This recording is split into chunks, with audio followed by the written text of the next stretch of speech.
Welcome to the Festival of Storytellers.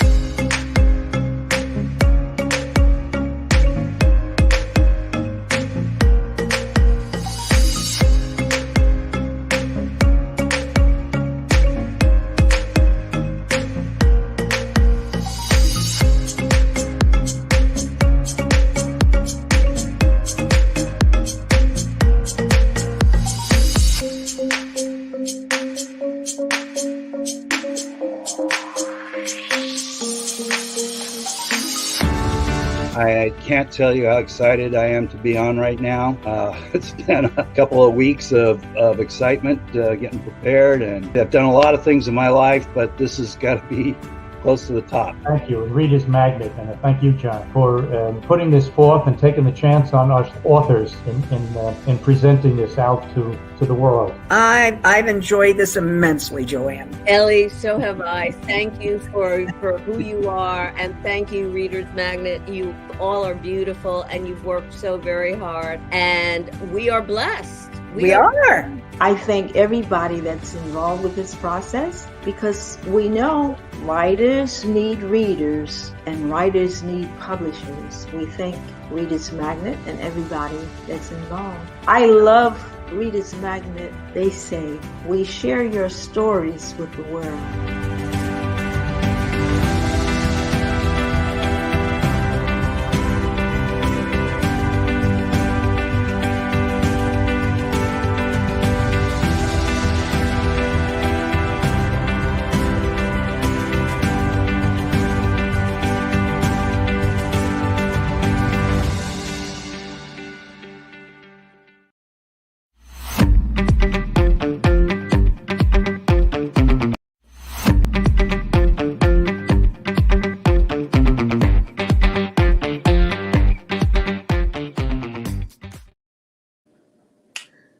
Hello, everyone.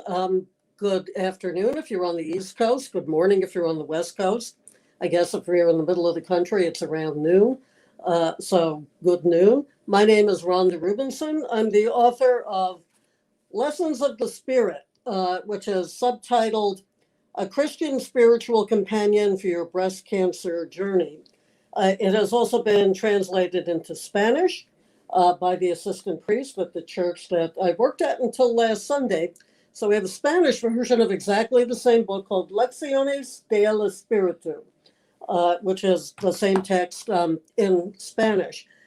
Before we begin, really officially begin, I'd like to thank Reader's Magnet for this opportunity, and to thank my main caretaker, Rox, and my author liaison, Red, and I guess now my stage manager, Clyde, who I just met, just speaking to him just now, just made Clyde's acquaintance, for allowing me to do this. So I wrote Lessons of the Spirit after I was diagnosed with stage 4 breast cancer back in 2008. It was a very serious tumor. I had a 3.5-inch tumor on my right side. Considered stage 4, was considered very, very dangerous, invasive, etc. And I underwent chemotherapy and not a mastectomy, a lumpectomy, and then radiation treatment. And I've been cancer-free ever since. It's been 13 years. I just went to my oncologist and my breast surgeon 2 weeks ago and had my follow-up. I still get yearly follow-ups. I still get annual mammograms and sonograms, and everything has been totally clean since October 24th of 2008, when I had my operation, for which I am very, very, very thankful.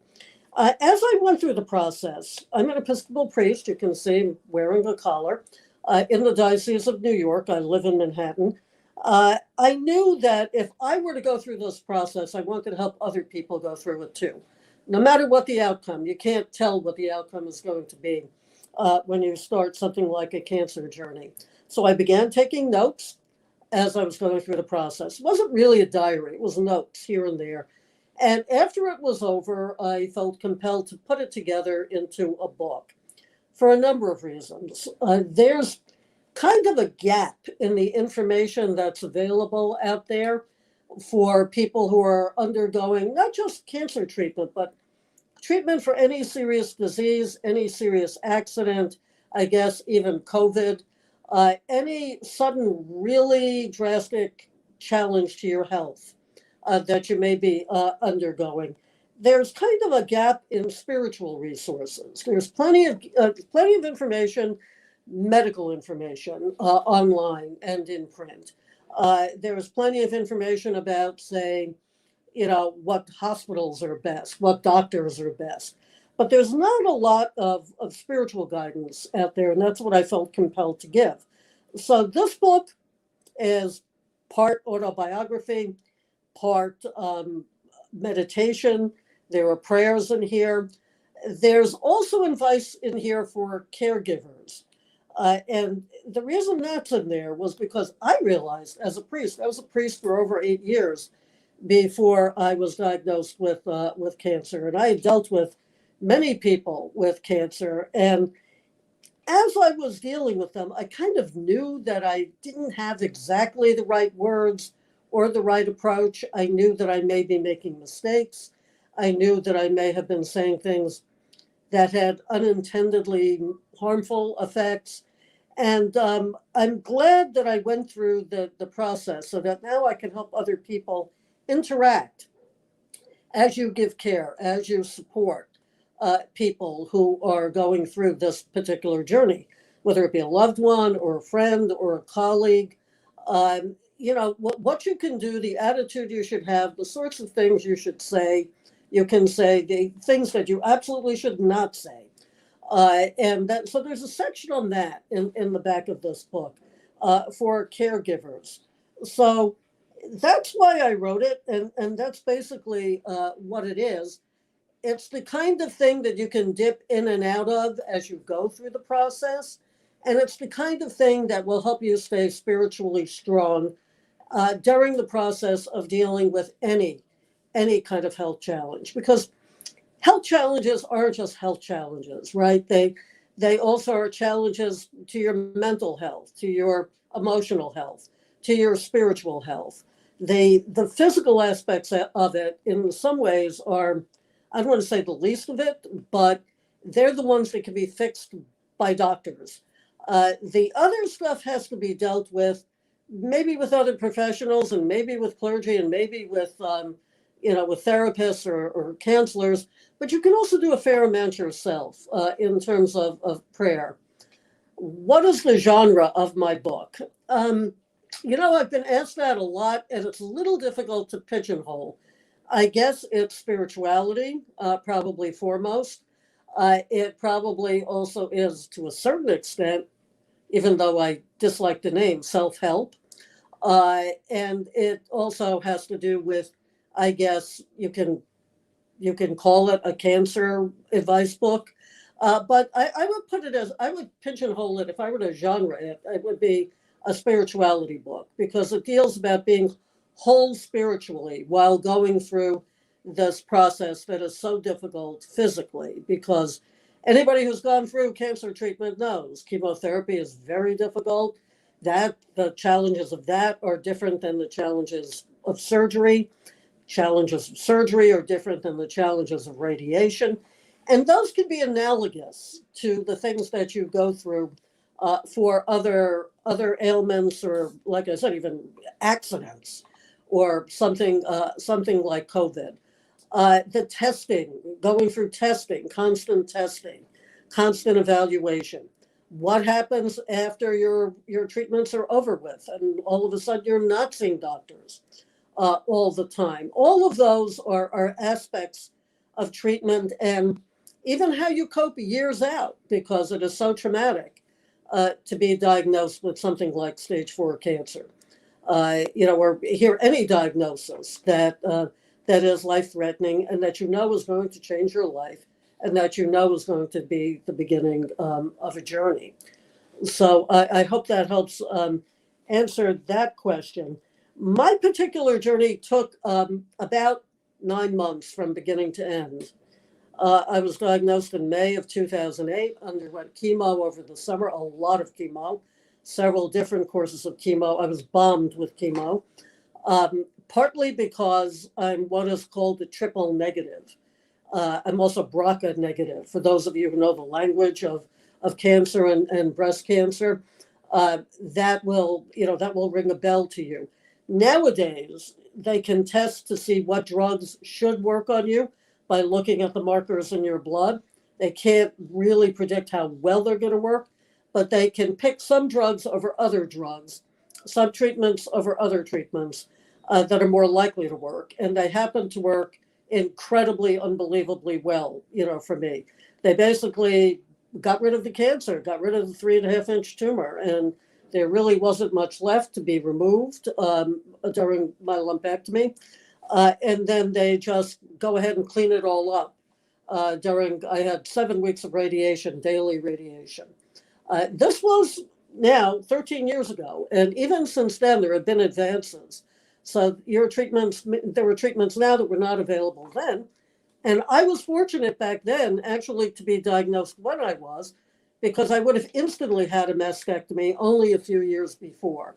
By the time I was diagnosed, it so happened that they had discovered that the prognoses for people who had lumpectomies, if you got rid of the tumor under chemotherapy, were exactly the same as those for people who had mastectomies. So I was very fortunate to sort of dodge that, right off the, right out of the box. So I guess what I'd like to know from you is what you'd like to know about me and my journey, because that's really what the book is. It's meant as a gift. It's meant to help people through this journey from the point of view of faith. I happen to be Christian. I grew up Jewish, actually from a Holocaust background. I was baptized in 1987 at the Cathedral of St. John the Divine in New York, and I was ordained in the year 2000 at the Cathedral of St. John the Divine in New York, and I've been serving in churches in Harlem ever since then.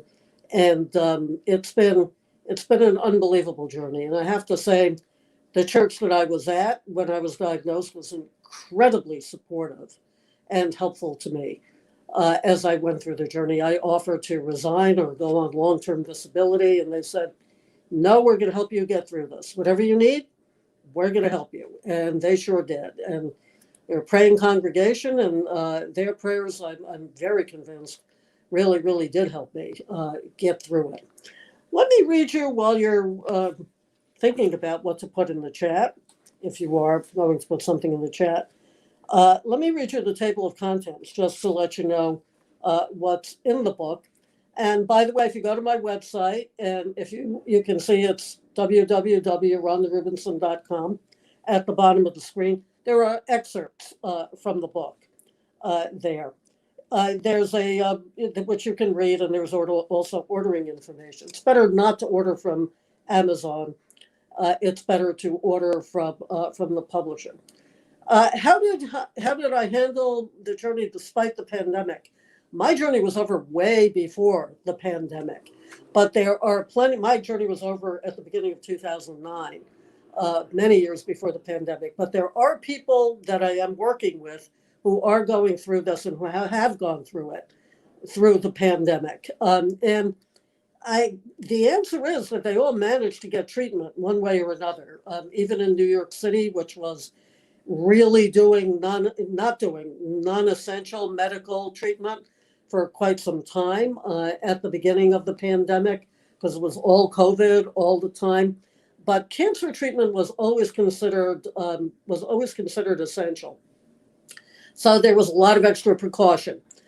There was a lot of huge amounts of PPE for people for the nurses, the people giving infusions, the people, the techs giving you tests, anesthesiologists, doctors, surgeons, and all of that. I actually have not had the experience of anybody that knew they had cancer being harmed by the pandemic. Now, there's a whole other group of people who may have been avoiding being screened for cancer, or who may have had symptoms that are consistent with cancer, who avoided getting tested during the time of COVID or found it difficult to be tested. during, in particular, the early years, the early first 6 months, 8 months of COVID, particularly here in New York, which were the worst until we kind of got it under control for a period of time, and then it exploded again. And that's a whole other story. I actually have not heard personally of those stories yet. The parishioners and friends that I have who were in treatment when COVID hit or had already been diagnosed actually have done very well through treatment. And even in speaking with my oncologist and my breast surgeon, they were actually surprised at how few of their cancer patients came down with COVID, despite having severely compromised immune systems. They took many precautions, and they were not hit the way that they thought they were going to be hit, by the pandemic. But for me, I'm fortunate in that it did not really impact my treatment in the least, because this was years before COVID. Are there times when you feel like giving up? There were times when I was going through treatment that I absolutely did not want to show up for say chemo, for a chemo infusion. You knew how you were going to feel the next day, which was pretty awful. But the way I looked at the disease from the beginning, from the moment of my diagnosis, was that this is a challenge. It's a challenge for me. It was a challenge. I was challenging God. The Bible says God is a very present help in time of trouble. Well, when you've got cancer, you're in trouble. And you can say to God, okay, look, this is what you say you're going to do. Help me. You're a very present help in time of trouble. Here I am. I'm in that situation. Let's see what you can do. And it worked out that God was always there. I felt God's presence. I tell it in the book, even in breast MRI machines and PET scan machines and during infusions. I mean, there's what you discover when you go through this is that you have a physical side, you have a spiritual side that can remain well, that can really remain healthy during physical challenges, no matter how severe they are. And this was a pretty severe physical challenge, but it was not something where I felt alone.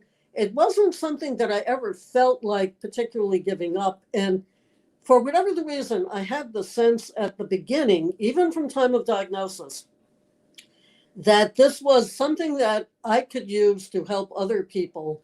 And so I had a purpose and kind of a mission going through it. And I decided to follow that purpose and that mission. That extends, by the way, to the people that you allow to help you while you're going through challenges, because in many ways, the gift for them is almost as big as the gift they give to you.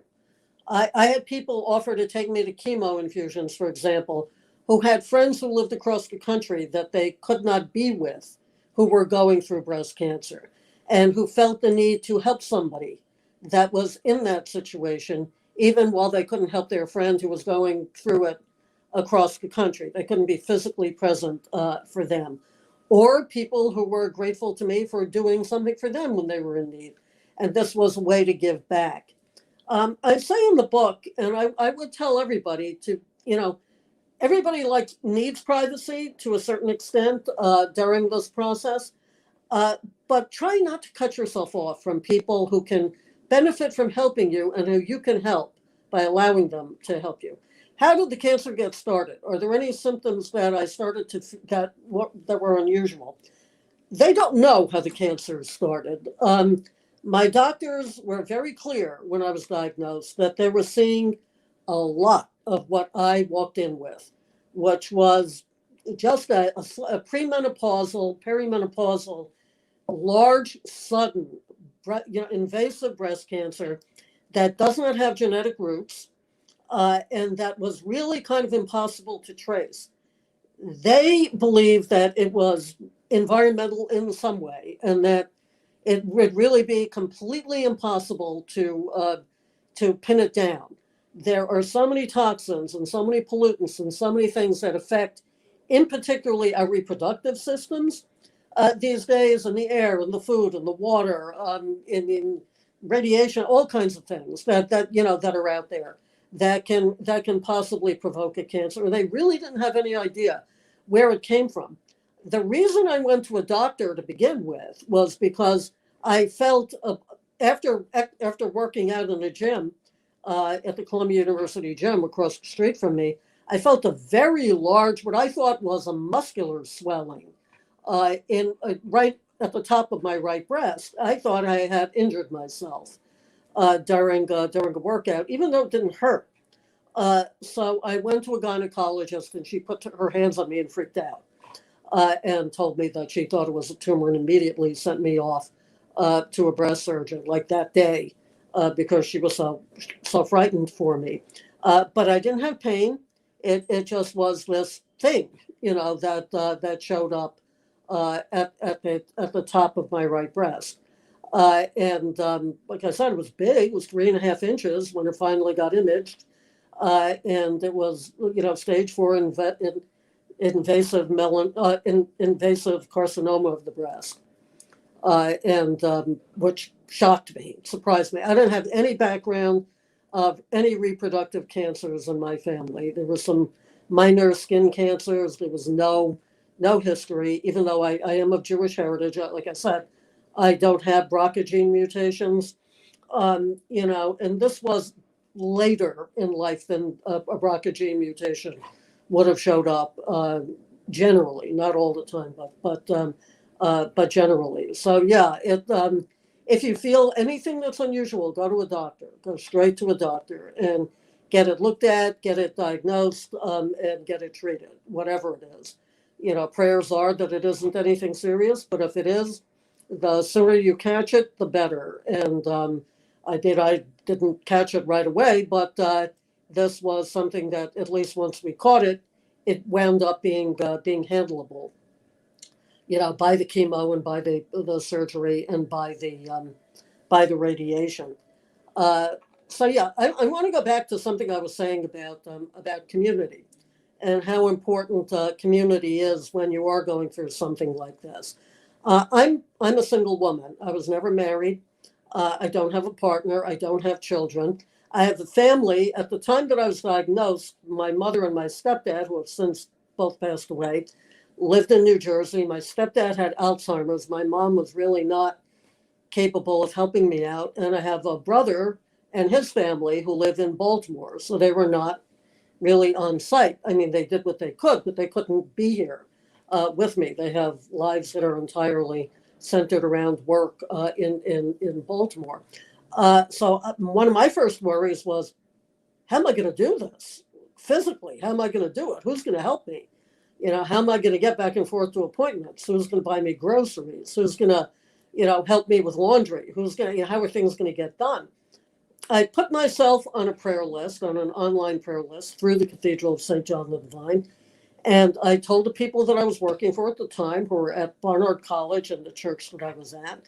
And within, I would say, an hour and a half of my letting people know what was going on, I had a list of at least 45 people who offered to do anything, and I mean anything, to help me through the process. And I called upon them when I needed them, and they were right there. They all were very serious about being, about contributing to my care and helping me out and taking care of me.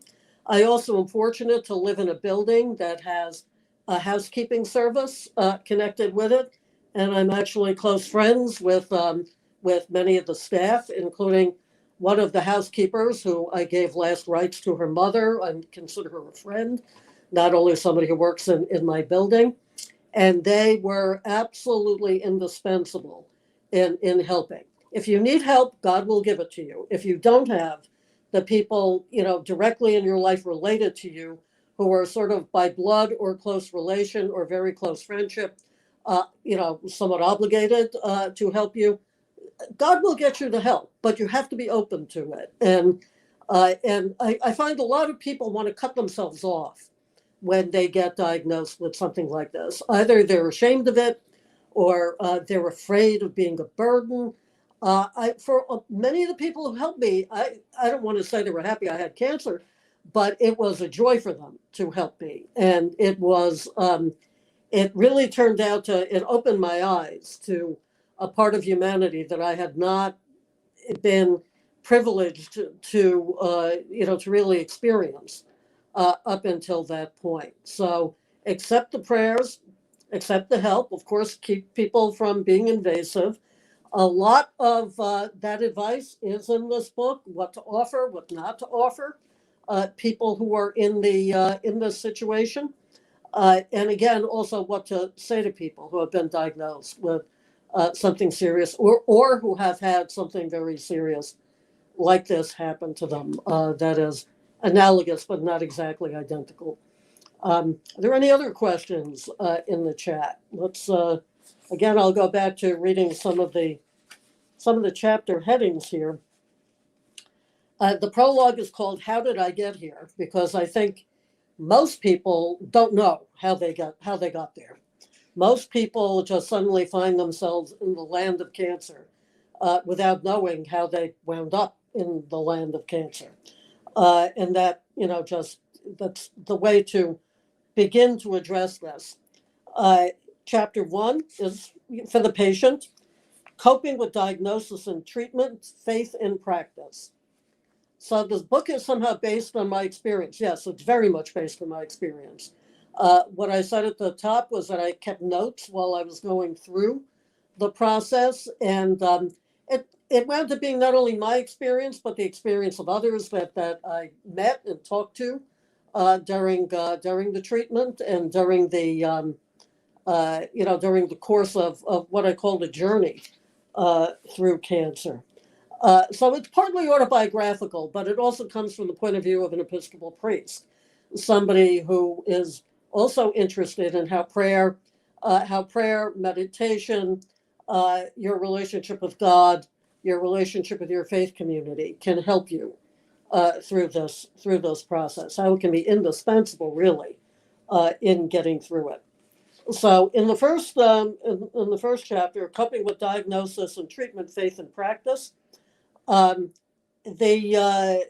are subheadings in here, and each little subheading is a page or two. The moment of diagnosis is not the time to worry about repentance. This is very, very, very important. As a priest, I've seen it before I was diagnosed with cancer. I've certainly seen it since. People feel like instantly, if they repent of some sin they believe they committed, that they will be cured. And if they don't repent, they will not be cured. Repentance doesn't have hardly anything to do with the beginning of your cancer journey. God does not punish you with cancer. I said yesterday when I was live streaming, my most extreme case of this was a 90-year-old woman at one of the churches that I served at, who was diagnosed with breast cancer, who could not be unconvinced that this was not punishment for cheating on her boyfriend when she was 14 or 15 years old. She believed that it was the karma was finally coming back and hitting her in the form of breast cancer. That is not what God does. That is not who God is. If cancer happens to you, and it can happen to anyone, whether you're a saint or whether you're a really bad sinner, that the cancer is not the thing that is used to exact retribution on you. God doesn't do that. We don't have that kind of God. Jesus is not that kind of God. Repentance is important, yes, for your relationship with God, but it is not something that you should your mind shouldn't instantly go there when you get diagnosed with something, or if something else very challenging happens to you. So I consider that an important little chapter. Then there's a chapter about doctors. Who is my doctor? Allowing God to lead you to the right doctor, to the right healer. Who will take care of me? Will I die? Will I die? The reason we're having cancer is because our bodies run into things that provoke it. and we don't know exactly what and exactly where. We live in a fallen world. There's all sorts of stuff out there that can harm us. You can ask that question about anything. Why are we having cancer? Why are we having COVID? Why are we having, practically any disease or, any injury or any illness? And the fact is, the world is full of illness. And like I said, saints and sinners all get sick. It's not about it's not about punishment. It's about running into something that happens to you, and then figuring out how to cope with the help of God and with the help of medicine, and with the help of your community, and especially with the help of your faith. Then there's the question of who will take care of me. Will I die? Right? Well, people do die of cancer all the time, including very good people.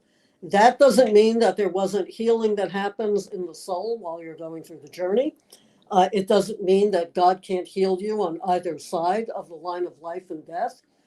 In speaking of the spirit and the soul here, and it doesn't mean that that a death from cancer is somehow a failure. Nobody can predict outcomes. Nobody.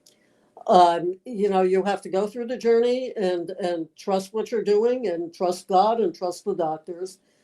We don't know what the outcome is going to be, but that everybody's going to die sometime. Whether you die of cancer or something else, something at some point is going to take you into the next life, and that's something that I think everybody who gets diagnosed with a serious illness has to start confronting. If you have not confronted it already in your life, it's the question of mortality, and the question of whether you're, where you think you're going when you die, whether you think you're actually there is another life, there is a larger life out there after you die, and what that means to you. So it's certainly an opportunity to reflect on that as you go through it. Next, fear and fury is the next heading here. Fear is a part of the journey. For many people, anger is part of the journey. I was, of course, very afraid. Who wouldn't be? It's not normal not to be afraid. The idea is to go through the process anyway, even if you're afraid. The fury, I never really had. I was never really angry at anybody or anything. It didn't seem to me to be, either fruitful in any way or to make any kind of sense. Nobody knew where it came from. All I knew was I had it. And that there were things I was going to go through that I did not want to go through, but getting mad didn't seem to me to be something that could help. So I didn't do it, but I know a lot of people do, and I don't discount the reasons for them being angry. I just was saying that was not part of my experience.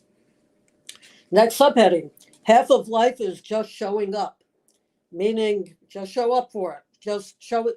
Once you find doctors that you trust, your job, show up.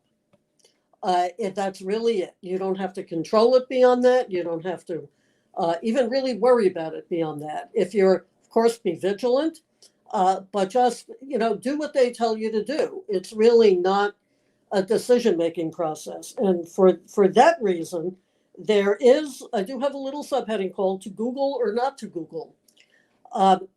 After Googling a little bit and scaring the living daylights out of myself, I decided not to do it anymore in terms of is this drug better than that drug?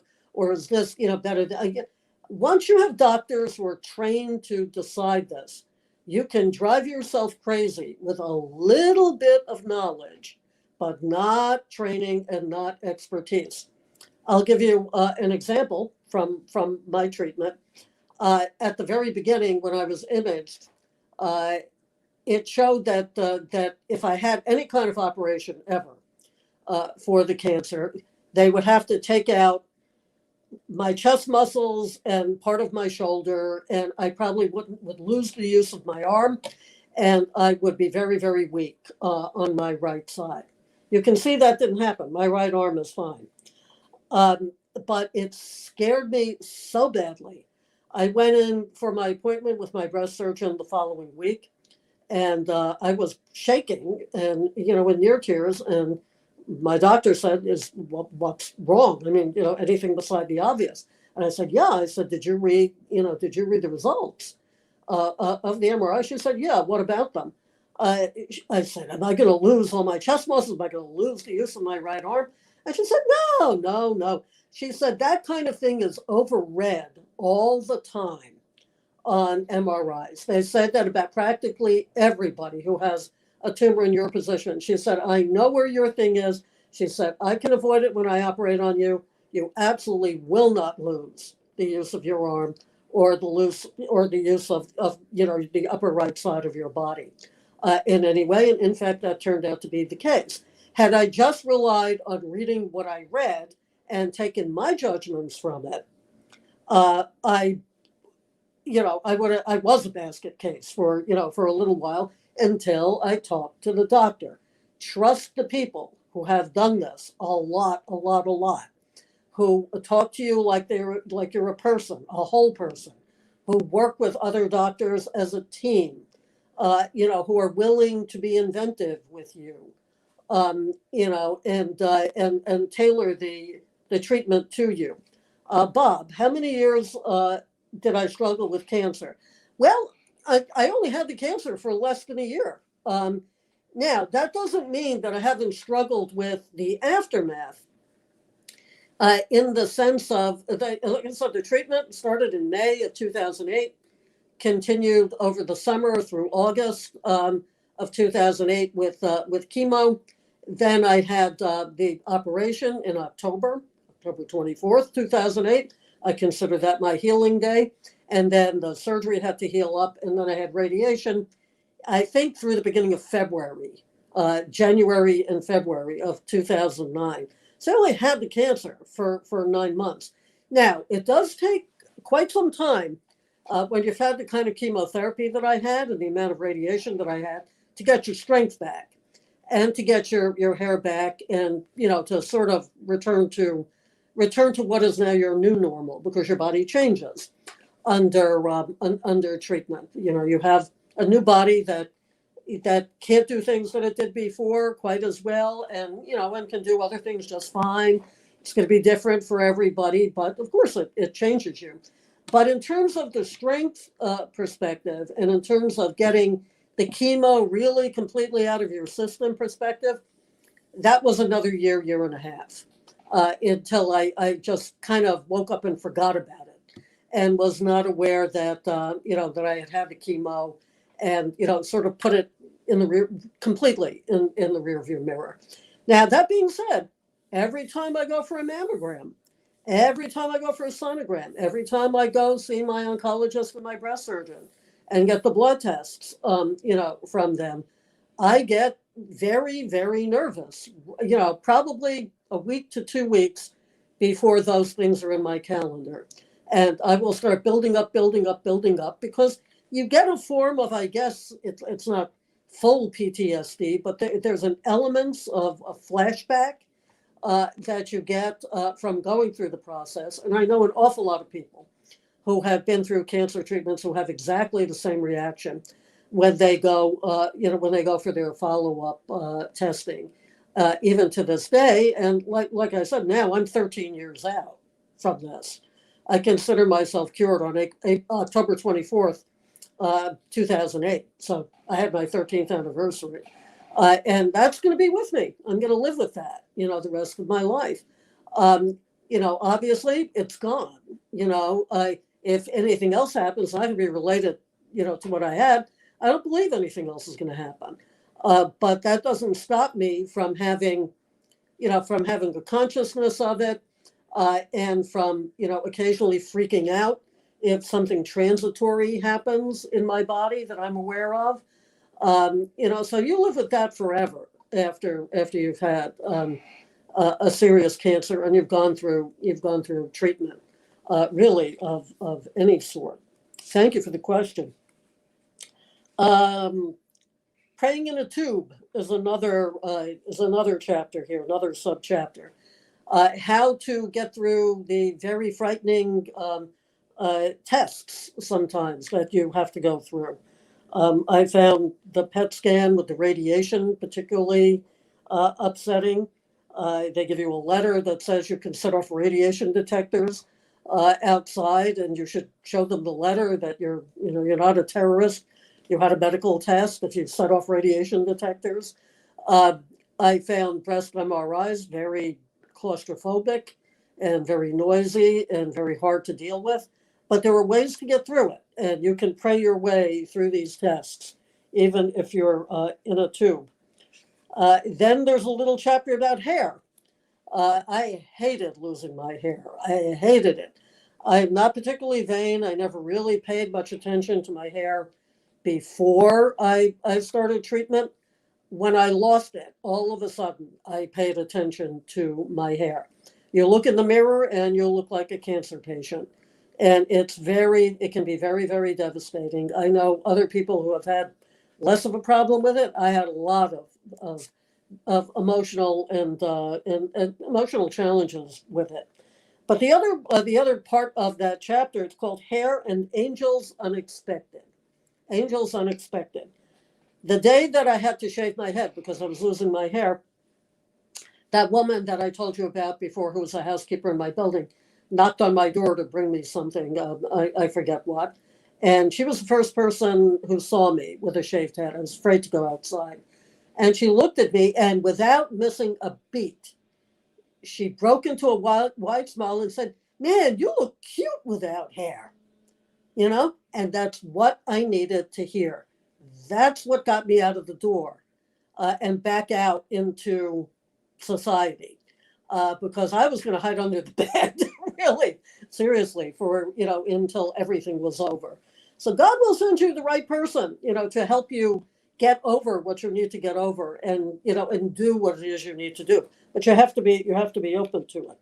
Then there's the to Google and not to Google that I spoke about. And chemo, surgery, radiation, prayer, or climb every mountain, meaning that each part of the journey feels like you're starting to climb a new mountain. You get to know what chemo is like, and then chemo is over. Then you have to experience surgery, and then you have to prep for that mentally. Then you go through that. Then surgery is over. Then radiation, same thing. It each feels like a new part, a new. You feel like you have it in hand and that you have something conquered. Well, even if not conquered, you're able to cope with it. You know what to expect, and things keep changing. There's new mountains in front of you all the time. So there's a little chapter about that. And then there's a chapter about spiritual analogs for physical trials. In other words, what's happening to you physically, how is that affecting what your spirit is doing, and vice versa? And then what now? Post-treatment anxiety. I had a lot of post-treatment anxiety.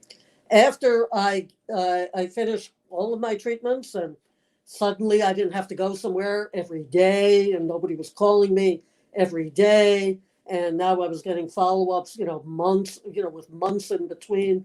I was just terrified of something going on in between my seeing people who were looking out for me. I felt my support system was gone. Thank you, Bob, for admiring me. It's something really that anybody can do. The winning was a lot of people, and it certainly was God. And I don't feel like, especially that I won. I felt like I came through it, able to help people better than I could before. Okay, so the post-treatment anxiety, and then more for the patient, beyond the body, your spirit and cancer. That's the whole second chapter of the book, about questions that we ask each other, particularly people of faith. Can suffering from cancer ever be redemptive?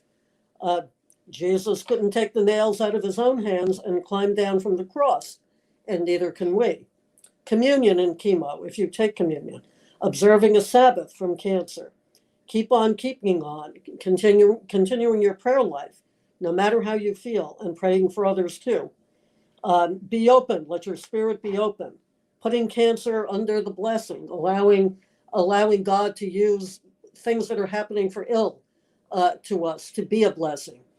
Paul says, all things work for good to them that love God, to them that are called according to God's service. All things, not some things, not everything but cancer, not everything that happens to you and that you, everything. Anything can be used for good one way or another, if you're, again, if you are opening to it. The silence that cancer gives you, the fact that you're laying, lots of times unable to talk or really unable to do much, you're put into a land of silence. We all experienced this during COVID together, for certainly the first half of 2000, well, from March to September or so of 2020. And what we can learn from silence. My power is made perfect in weakness. Take this cup away from me. Can we put down the cross of cancer at the foot of the cross? And the wounds in your soul that won't heal and why that's a good thing. And then chapter 3 is for loved ones, for people helping caregivers. Rehearse what you're going to say to someone who has just been diagnosed with cancer. Don't insist that a patient return your messages. Never visit someone with cancer unannounced. Avoid talking about specific physical side effects. Be careful with offers of food to people who are under chemo. They may be very nauseous. They may be unable to eat things. Use caution when you talk to other people you know who have or had cancer. Never say in words or in your demeanor, I'm so glad that I'm not in your situation. Let the patient decide when to converse during treatments. There were times during chemo when I couldn't talk. And I don't know, it probably was a combination of physical and emotional distress, but, don't always necessarily yap and expect to be in a constant conversation. Simply be present with people facing mortality. Consider whether to minister in person or support from a distance, and cultivate the ability to see beyond the physical. And then there's a postlude that brings all of this together. So I hope that some of you at least will feel like this book is worth checking out for yourself or for someone else. As a priest, I've given it to many people that I have worked with in the churches that I've been at since I've been diagnosed. And everybody, to a person, has found at least part of it helpful. People are going to react differently. But in particular, if you know someone whose spirit needs help with dealing with something like a cancer diagnosis, or, like I said, a serious injury, or COVID, or loss, or just the shock of a life-threatening challenge, please consider it, because I wrote it to help you. And I wrote it as a gift, and I give it to you. Now, we started this a little bit late, and we're ending it a little bit late. It's supposed to start at 1:30. Started at 2:30. It's now 2:37. And I do actually have to leave now because I'm going to be interviewed in a few moments for this festival. Again, I want to thank Reader's Magnet. I want to thank Red and Rox in particular, and Clive, who is stage managing this. And I want to thank all of you who have been on this live stream for watching. Take care. God bless you. And please be in good health. Bye-bye.